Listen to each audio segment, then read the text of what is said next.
circunstancias. Si es el paciente que realmente está en una falla ventilatoria, igual el paciente tiene que ser mío porque lo tengo que monitorizar, colocarle un acceso intravenoso y colocarle oxígeno de una manera, ya sea por una ventilación mecánica invasiva o alguna otra. Sin embargo, el paciente también que requiere este tipo de acciones puede ser un paciente simplemente que esté en una situación que no amerite, sino colocar una vía venosa pequeña o una vía de un calibre, una vía periférica o una vía central. O puede ser un acceso, la monitoría puede ser desde tener una monitoría de saturación venosa de oxígeno, de un vigileo que nos puede dar una, un gas cardíaco y un índice cardíaco, o puede ser simplemente colocar un pulso oxímetro que nos mida la saturación del oxígeno de este paciente y la frecuencia cardíaca. Entonces, acorde a cada paciente, vamos a tomar decisiones, pero lo más importante es hacerlo mío. Por ejemplo, esta paciente que ustedes ven en esta diapositiva, ustedes dirían, ¿se ve enferma o no se ve enferma para los caballeros? Déjenlo para cada uno, no necesitamos que nos lo contesten en este momento, pero igual hay que asegurar, esa paciente hay que hacerla mío con un acceso, un monitoreo, un acceso intravenoso y oxígeno, si llegara a presentar alguna alteración, aunque la paciente no se ve enferma. Para las señoritas y para las doctoras, pues estos pacientes realmente no pareciera que estuvieran enfermos, sin embargo también los tienen que hacer míos. Estos pacientes, el paciente tiene que tener un propietario, debe ser propiedad del médico, tenemos que asumirlos cada uno de nosotros desde los diferentes ámbitos donde nos encontremos. Eso garantiza el éxito de todo el desarrollo. Si ustedes se dan cuenta, este paciente sí se ve enfermo. Y como les había dicho anteriormente, este paciente anuncia 8 horas antes con cambios muy sutiles que va a ponerse más malo y que probablemente puede entrar en una parada cardiorrespiratoria. Estos cambios tan sutiles son desde la frialdad distal, la fiebre, la dificultad respiratoria mínima por puede ser desde taquipnea, taquicardia, aleteo nasal, tirajes intercostales y entre otros sintomatología que puede presentar este paciente, signos y síntomas que nos harían pensar en que próximamente este paciente va a entrar en una parada cardiorrespiratoria. Hasta el 80% de los pacientes, 8 horas antes de presentar un evento, tienen estos cambios sutiles. Normalmente el 20% de los pacientes que no lo tienen son pacientes que presentan una enfermedad aguda que compromete su vida, tipo infarto agudo de miocardio o tipo accidente cerebrovascular.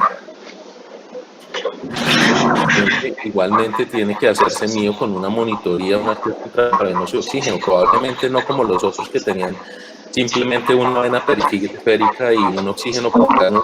Este paciente puede requerir un acceso venoso central, una monitoría hemodinámica avanzada con una línea arterial y además de esto, como les había hablado anteriormente, puede utilizarse un vigileo o un Swan-Ganz para la monitoría de estos pacientes. Como les había hablado, vamos a hablar sobre algo de gramática y vamos a hablar sobre algo de geometría. Ustedes pueden identificar este triángulo que nos hace pensar en 4 cosas. En ACR, en la apariencia del paciente, cómo se ve. Esos son los pacientes que las enfermeras nos llaman y nos dicen, doctor, este paciente yo lo veo malito, pero enfermera, ¿qué es lo que usted le ve malito? No sé, doctor, no me cuadra. Este tipo de intuiciones que pudieran llamar cualquiera, es lo que han venido aprendiendo las personas con el paso de los años y que ha quedado impregnado en su cerebro de tal manera que ellos pueden decir, no dicen realmente qué es lo que está pasando, pero saben que algo anda mal en la apariencia de este paciente. Las respiraciones, como ustedes lo saben, pueden tener un paciente desde una falla ventilatoria hasta una dificultad, desde una dificultad respiratoria hasta una falla ventilatoria, con tirajes intercostales, taquipnea y una dificultad respiratoria marcada. Y dentro de la circulación, nada más con poder ver el paciente, incluso desde lejos, ustedes pueden ver que si su estado de conciencia está alterado, probablemente eso es lo que no permite que tenga un gasto cardíaco suficientemente bueno como para poder llegar al cerebro y de esta manera interaccionar de una manera positiva con el examinador. En todas las acciones que debemos tener frente a estos pacientes se debe utilizar el método DIRECT. Ese es el método de detección, intervención, reevaluación, comunicación efectiva con el equipo de trabajo, de tal forma que ustedes apenas detecten si el paciente tiene o no tiene algún tipo de alteración en alguno de los ítems que hemos visto previamente, como son la apariencia, la respiración y la circulación de este paciente, sin ni siquiera haberlo tenido monitorizado y comenzándolo hasta ahora a hacer lo mío, tienen que detectarlo, intervenirlo de una manera adecuada e inmediata. Y no solamente intervenirlo, sino reevaluar constantemente esas intervenciones, si fueron unas intervenciones que tuvieron un efecto de manera adecuada o nos quedamos cortos haciendo lo que realizamos en este momento y volver a detectar si sigue y si persiste este paciente con las dificultades que tenía anteriormente para reintervenirlo. Este es un pentágono y es el pentágono que tiene que ver con la evaluación de la circulación, de la vía aérea y una adecuada ventilación, si el paciente puede tener algún tipo de deterioro neurológico o no, y un examen físico un poco más complejo que ya puede incluir, como lo tenemos monitorizado, los signos vitales de este paciente y además de eso, los signos vitales plus. Los signos vitales plus, cuando hacemos referencia a los signos vitales plus, estamos hablando del tamaño pupilar, de las interacciones de las pupilas frente a la luz y de una glucometría. Esto aplica básicamente para todos los pacientes que puedan llegar a estar críticamente enfermos. Igualmente, detectamos, intervenimos y reevaluamos si este paciente, con las intervenciones que hemos tenido previamente, han sido efectivas y no han sido efectivas. Tenemos que tener una comunicación muy adecuada con nuestro equipo de salud, que es bidireccional. Un ejemplo de esto es: jefe, por favor, colocar una ampolla de atropina a este paciente que estamos frente, por decir algo, un ejemplo, un paciente con una bradicardia sintomática. Sí, doctor, me verifica la jefe. Doctor, me dice, ¿una ampolla de atropina? Sí, jefe, una ampolla de atropina. Entonces, esta comunicación efectiva y trabajo en equipo, donde los diferentes actores se ven inmersos, es supremamente importante para el buen resultado que debemos tener en estos pacientes. Una evaluación secundaria rápida que incluya el sample. El sample básicamente son signos y síntomas que ha presentado el paciente, si es alérgico o no es alérgico a algún medicamento, previas enfermedades que ha tenido, medicamentos que toma, la última vez que ingirió líquidos y volver a valorar si ha tenido una previa enfermedad. Esto no sucede con frecuencia, que el paciente le preguntamos, ¿ha tenido usted alguna enfermedad, señor? Y normalmente el paciente dice no.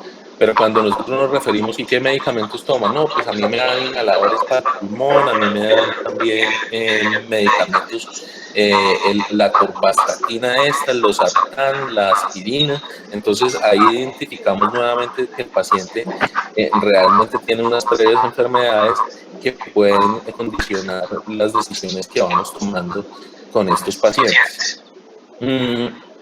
Recuerden, signos y síntomas, alergias a algún tipo de alergias, medicamentos que toma el paciente, previas enfermedades y líquidos que había tomado, porque igual finalmente hay que hacer claridad que todos los pacientes en estado crítico se deben considerar un estómago lleno. Nuevamente la detección, intervención y reevaluación. El paciente nos grita auxilio, desde mucho antes que todas estas cosas ocurran y que lleguemos a una reanimación cardio-cerebro-pulmonar. Estos pacientes han estado enfermos desde antes y tienen cambios sutiles que obviamente de pronto su familia ni el mismo paciente puedan identificar, pero que nosotros como profesionales de la salud estamos en el deber de saberlos, tenerlos en cuenta e identificarlos 8 horas antes, como les había dicho.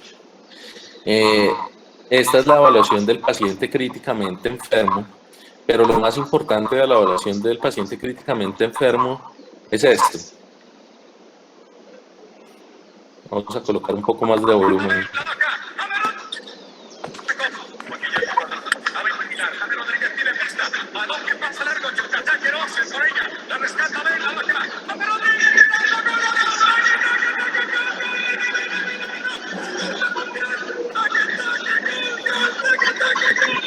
Donde se ve cómo se interacciona en trabajo en equipo entre los diferentes entes que están comprometidos.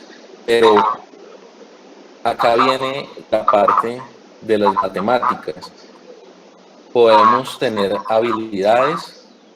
El resultado del éxito en este paciente son las habilidades más los conocimientos por A. Por A, que es la actitud que tenemos nosotros como profesionales de la salud y el compromiso que tenemos frente a este tipo de pacientes.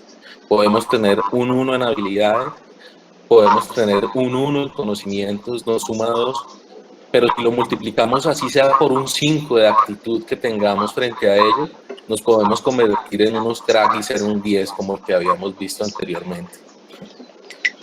Yo los invito sinceramente en este momento que vivimos los colombianos y vivimos los profesionales de la salud a algo muy básico, y ustedes están viendo acá la fotografía del 9/11.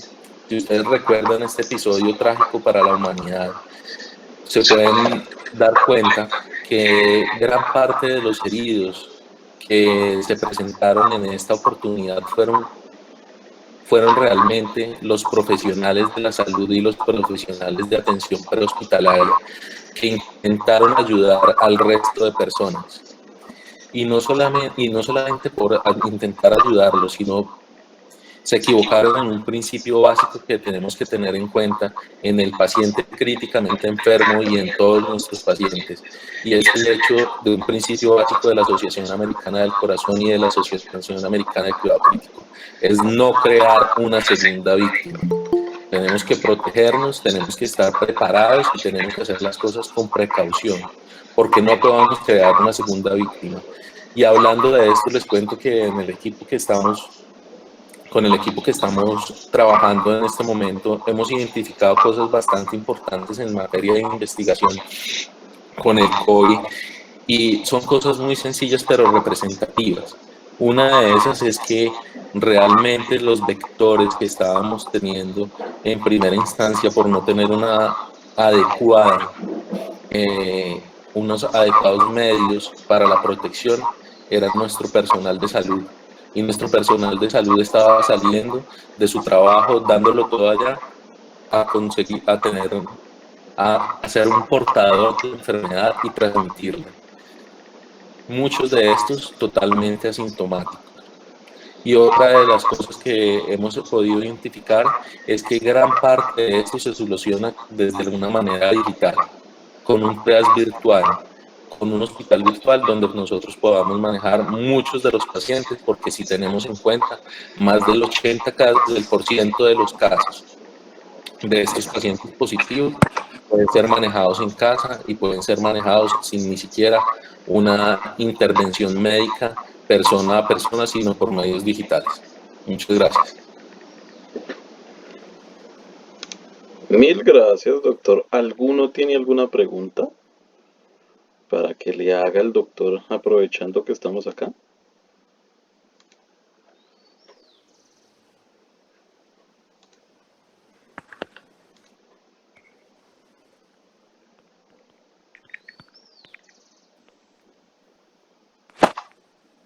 ¿Alguna pregunta, duda, sugerencia? Me alegra mucho haber podido compartir con ustedes, la verdad.